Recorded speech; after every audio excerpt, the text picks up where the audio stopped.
You're listening to Everybody Pulls the Tarp, the go-to podcast for high performers. I'm Andrew Moses. Each week, you'll hear my thought-provoking conversations with Olympians, pro athletes, CEOs, elite coaches, best-selling authors, and other high performers to uncover their secrets to success. Get ready to be inspired each week when we talk about leadership, teamwork, work ethic, and more. Are you ready? Let's go.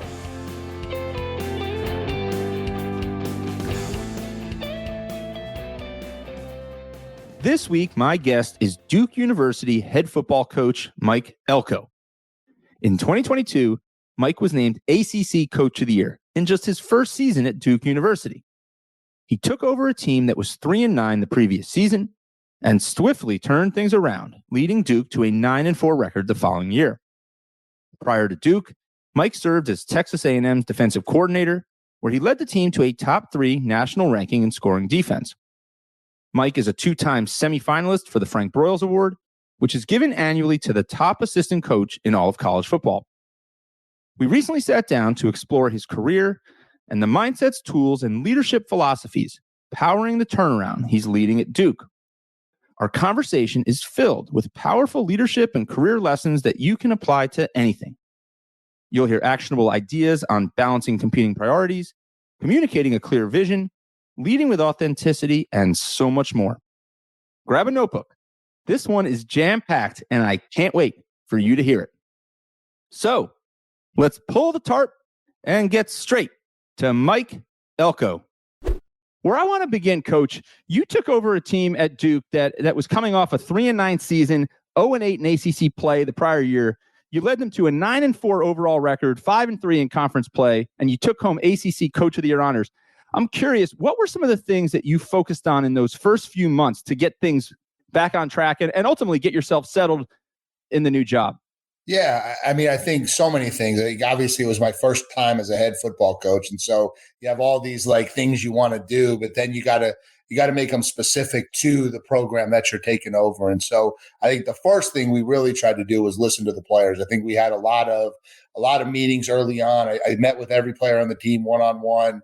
We formed a leadership council that I started meeting with, and I kind of wanted to get a pulse from them of why they internally felt like things had gone awry a little bit. They had a run of success, and clearly it had slipped a little bit, and you just kind of want to get a lay of the land of what was I dealing with, right? I think so. It started there, and then I think from there we just wanted to start to formulate investment in the program. I think we talked a lot about reinvesting everybody into the program and building trust through hard work and work ethic. And so we cranked up the weight room, we cranked up the winter conditioning program, and we really just, I think, started pushing guys to limits maybe they hadn't been before. And through all that, I think we built a lot of confidence, a lot of camaraderie, and a lot of culture in that locker room. And it really started from there and kind of grew. Coach, was there one or two things in particular that stuck out to you the most when you were having those conversations with the players and the people around the program? Was there a common theme or something that really stood out to you? Yeah, I think the biggest theme was we could do a lot better to get a lot of easy wins in our locker room. Little things like our nutrition program. We could make it more convenient for our kids. We could make it better quality for our kids. That would be a huge win. On-campus housing was something that we could do a lot better. That was an easy win. And so there were a lot of easy wins that I felt like were out there to build trust that I think we took advantage of. Coach, I've talked to so many coaches, especially college coaches, who talk about those first few weeks and months when you step into a new role, especially when it's the first time you're in a head coaching role. They call it a whirlwind. It's dizzying. And based on how you're smiling when I said that, you probably feel the same way. I'm curious, when you got on campus, and you started to go through those paces and talk to the players and really dig in, what did you do to really make sure you were focusing your attention in the right places and prioritizing things the right way? Because it has to be a different set of circumstances when you're the head coach as compared to an assistant. Yeah, I think that was honestly the hardest thing, was how do you compartmentalize and actually attack something and not allow the flow of the job to pull you in every direction. And I think that's probably the biggest lesson I would give to a person stepping into this role. And I think what I ultimately settled on was I had to formulate a plan. These are the things I'm attacking today. And anything that comes at me from the outside, if it's not extremely critical, it's just got to go on to the bucket list for another day, because it's you can't appreciate how much gets thrown at you. And so you're focused on something, you're working on something, and then next thing you know, it's 2 hours later and you've just gone 180 degrees in another direction. You don't even know how you got there. And so that probably was the biggest thing, just becoming more task oriented and not allowing circumstances to change that. I'm thinking back to a conversation that I had with Micah Shrewsbury, who's the head basketball coach at Notre Dame now. But we talked in the first few months when he had taken the job at Penn State. And Coach Shrewsbury told me that a mentor told him, Coach, you cannot catch every raindrop. I'll never forget that line. He said, you can run around and you can try, but it's not going to work. You can't catch every raindrop. Yeah. I think that might resonate with you as well, Coach. Yeah, very appropriate. Yeah, and that's what it feels like. And you, as the leader of the organization, you feel like you have to fix every problem the second it gets put on your desk, and you can get caught chasing things and not fixing any problems. And so it took a couple of days. I don't think it didn't take that long, but it took a couple of days to just realize, like, okay, hey, like, we got to attack what we can attack, and we're not going to get to everything every day. Coach, this show is called Everybody Pulls the Tarp, and it's all based upon leadership and life philosophy that I developed over 20 years ago when I was working in minor league baseball. And the story goes, I show up on the first day for what was a front office internship, and the general manager of the team said, bring a pair of old clothes tomorrow and keep them in the locker room, because we're going to need your help pulling the tarp on and off the field when it rains. And what I didn't realize was that minor league grounds crews, although they're tending to the same grass, the same dirt, the same field size as their big league counterparts, have much smaller staff, much smaller budgets, and obviously a similar job to do. So everybody in the minor leagues pulls the tarp, the CEO, the CMO, the head of finance, and all the interns with the grounds crew. It was one of the coolest career and life experiences I've ever had, because it taught me the powerful lesson that really no task is beneath me, and that the most successful people, the people you want to be around, never say that's not my job. But I'm curious, you've been part of a lot of smaller programs than Duke football. You've probably had to wear a lot of different hats. How do you figure out that right balance between being willing and humble enough to take on any task that's going to help the team, but also make sure that you are delegating appropriately and getting the right people on the bus to help you as well? Yeah, I think that's a learned skill that I've probably developed over the years. You know, I started at the Division III level, where I was working as like the assistant counselor in the admissions office, right? And that was my part-time job aside from coaching football, because that's what I had to do. And then you're doing everything, right? There's nobody in the office to help you do anything, to a place at Texas A&M where you have 7 analysts just on defense, and you're trying to figure out how to use everybody. And so I think probably over the course of time, what you learn is, you know, what are the important things to you? What are the things that you really have to do? One, to just kind of win the trust of your coaches, but also to win the trust of your locker room, and not to be far removed from certain aspects of the program that are really, really important to you. And then how do you delegate things in a way that you have some type of quality control, because you are responsible for everything, but, you know, you allow people to put their own stamp and their own opinions on things. And so I think it's a learned skill. I think it's something over the course of time that I've gotten better at. I've been fortunate because I've kind of step laddered my way all the way up. And so it's been a little bit more, a little bit more, a little bit more. You just kind of have to learn how to utilize people and their skill sets. Coach, I'm wondering, how would you define your leadership style? Leadership style is something that, you know, I think can mean something to different people. How would you define leadership for you? Yeah, I think it's two things, because people ask me that question a lot. I think one is we try to be extremely organized and conscious of everybody in this building. And I think prioritizing the importance of everyone in the building. And so we try to run a really organized program. We try to run detailed thing that everybody knows what's happening at all times. That way, if you come through here and you talk to anybody, they know the schedule, they know the mindset, they know what we're trying to get accomplished. You can get the same messaging about where Duke football is trying to go from everybody. And then I think in terms of coaching leadership style, I think I'm just extremely open and honest with kids.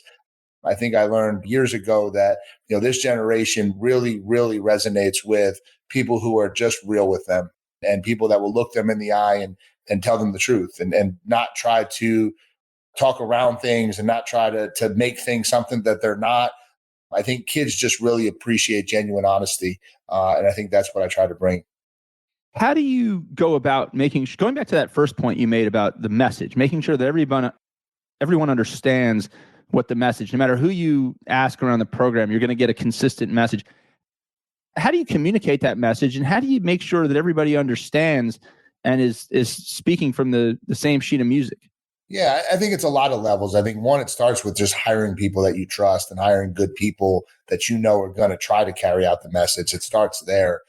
And then I think it's, we have daily staff meetings with everybody in the building so that we're taking time to make sure everybody knows what's going on. And then it goes even further to follow up and have individual interpersonal relationships with everybody in the building, right? And be able to know everybody by name and talk to everybody. A football organization is huge, but you can't walk around as the head coach and not be able to sit down and have one-on-one conversations with everyone in the building.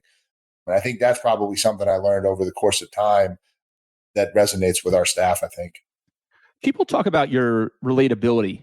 And as you were talking about the transparency and the authenticity a minute or so ago, I was thinking about that. I'm wondering, what do you think makes you so relatable to players over a relatively long career that you've had, where the game has changed, the players have changed, and everything has changed, really? What makes you so relatable over time?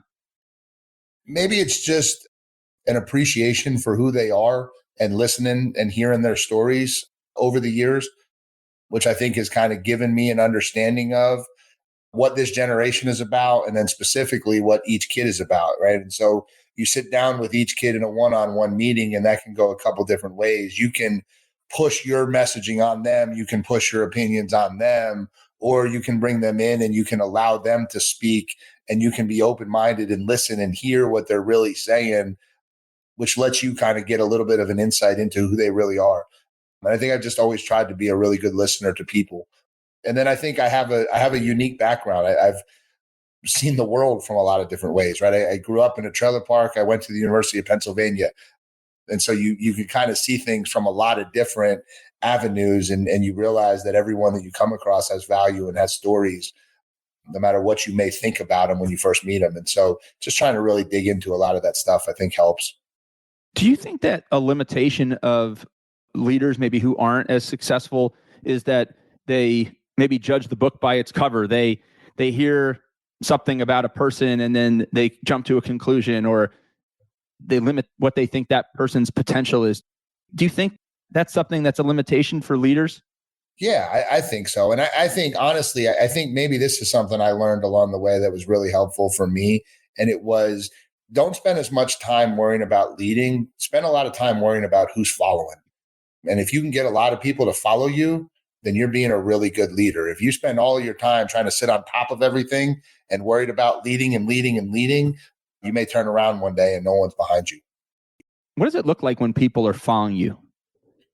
It looks like the culture at Duke right now. I mean, it just looks like a lot of people pulling in the same direction, really excited, willing to go the extra mile for each other. I think there's a strong belief in just what we're doing and who we are. And I think what that does is it allows you to overcome all those little bumps in the road that happen with the building of any good organization, right? It's okay, hey, this happened, but you know what? It's not a big deal because we know we're all in this together. We know we're good people, whether we lose a game, have a bad practice, lose a recruit, miss up something with the practice script, like whatever little bump in the road can happen. I think culture allows you to push your way through a lot of those things without splintering. How do you handle those bumps in the road when they inevitably pop up from time to time, no matter how tight of a program you run or how successful a team or any organization is? How do you respond when they pop up? How do you deal with those? Yeah, I think what you try to do is you believe in the intent of the people who make mistakes in your organization. And so you try to stay as level-headed as you can. There's obviously times as the leader where you have to address things appropriately. But for the most part, you try to stay level-headed, and we try to do a lot of quality control. And we're always trying to make this thing run as efficiently and effectively as possible. And that's from me and my leadership style and the things that I'm doing all the way down to the lowest people in the building, and just try to get ultimate efficiency in this organization. People talk about your deep understanding of football. And I believe in high school, you played quarterback, and in college, you shifted to the defensive side of the ball, and you've spent a lot of time mastering the defensive side of the ball since then as a coach. What is it about the game of football and about you that's enabled you to just gain such a deep understanding? Everybody who talks about you says he's got such a mastery of the game. Yeah, I think a couple of things. I think one, the game has always made sense to me.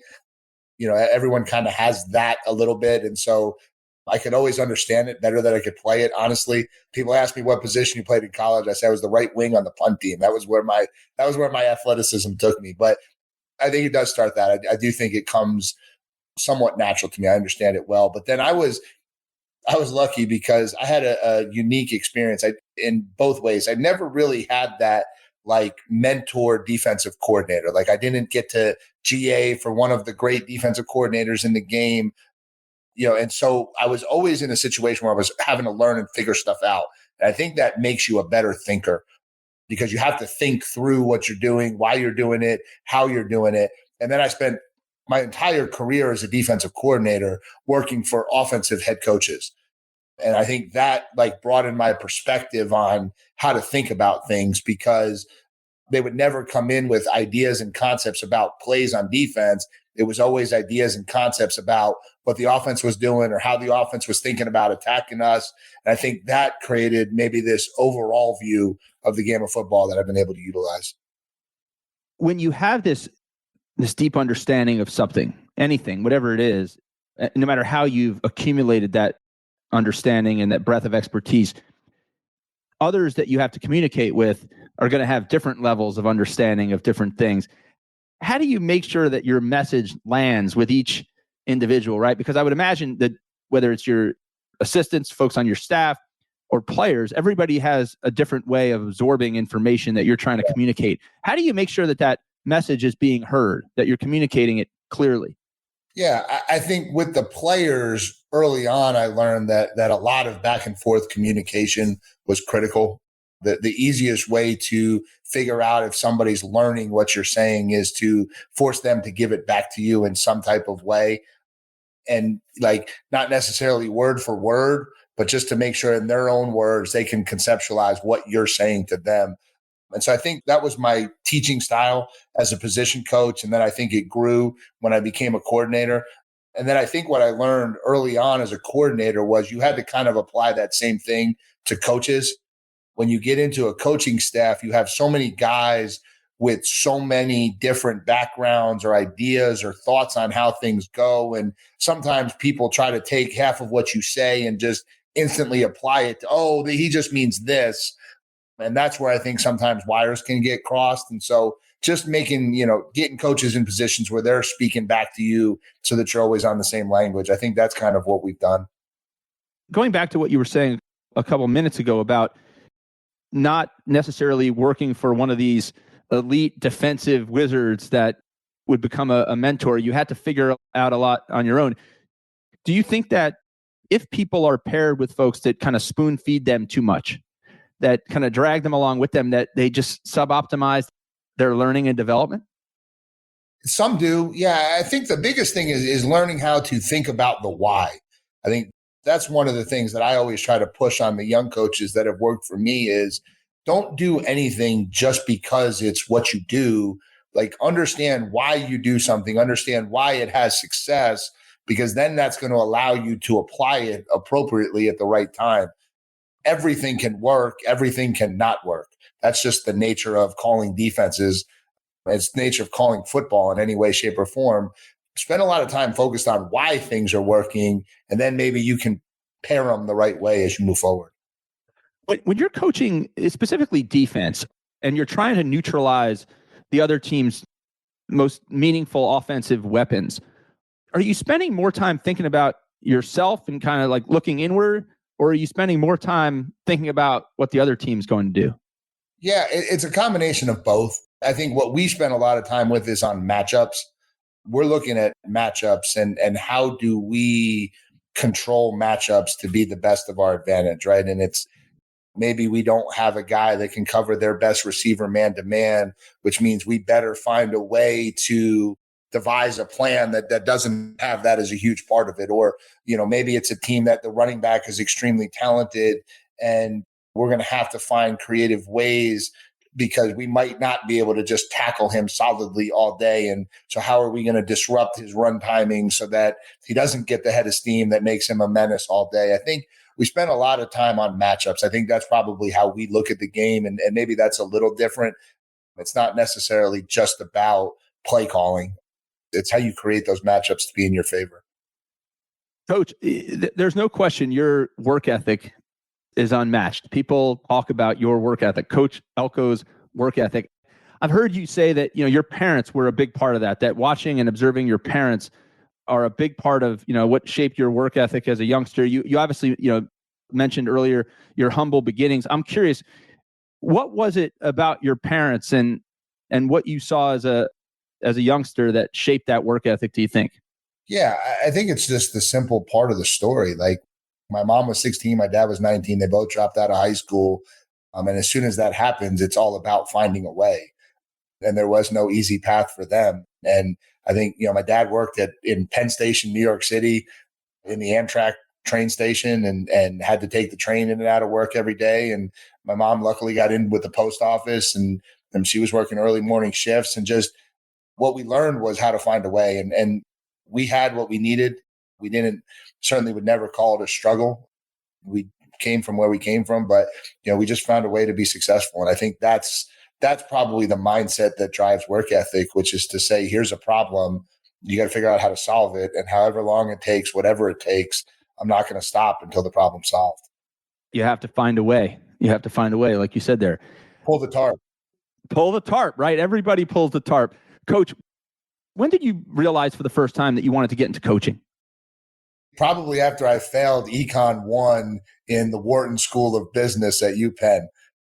No, I toyed around with a couple of different things. You go to Penn and you get caught up in it. And obviously the Wharton School is such a prestigious business school. And you almost feel like you have to do business a little bit. And realize it just kind of wasn't really clicking for me. It wasn't my passion. And looked at some other things at Penn and just nothing really drove me like football did or sports did. Really, I was a sports junkie and loved going here. We go down and play in the parks in Philly and play pickup basketball. And that's who I was. And so probably after my sophomore year, it just kind of, that was the avenue I felt like I was going to go. And so I became a U.S. history major just in case I ever had to get into teaching or had to use teaching as a background and become a high school coach, and got in as a graduate assistant at Stony Brook and fortunately have found my way.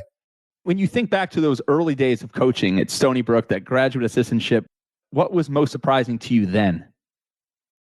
How much we got paid per hour. I don't think we ever actually reached anywhere near the minimum working wage standard in America.